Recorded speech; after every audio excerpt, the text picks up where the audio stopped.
you're traveling north or south through the heart of Lee County, Iowa, you'll pass 6 speeding cameras that have been in place for several months now. The last time we talked to the sheriff about the cameras, he said the speeds of drivers were astronomical. WGEM's Dylan Smith is back from Lee County tonight. And Dylan, has there been any change? Well, Daniel and Raja, there will always be speeders, right? But the sheriff says it's all about how severe the speeding is.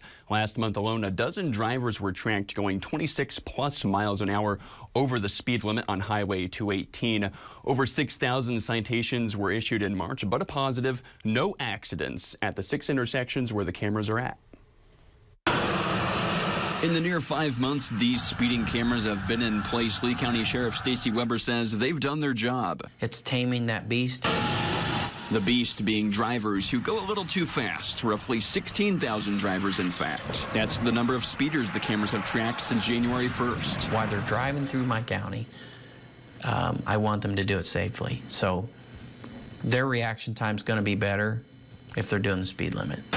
In Keokuk, the same strategy is underway. Police Chief Zeth Baum says 2 school zones will have the cameras. Studies were done to back the need. At Hawthorne Elementary, that over 800 speeders going 11+ miles an hour over traveled that portion of roadway. And near the middle school and high school, Baum says over 1,000 were speeding in just 5 days. The delay, though, sits at the state capitol, where new legislation has set parameters around automated traffic enforcement. With the cameras has come its challenges. Right now, Weber says 20 people are challenging their citation. Informal hearings or meetings are set for next month between the challengers and the sheriff. I'll listen to them. If they have a story, I'm happy to listen to them. With the county receiving 80% of the money from paid citations, Weber says it's amounted to over $200,000. Last month, over half of those cited were not from Iowa.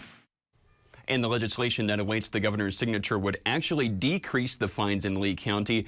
It would also require agencies to go through the Department of Transportation to get speed cameras approved. Daniel. All right, thank you, Dylan.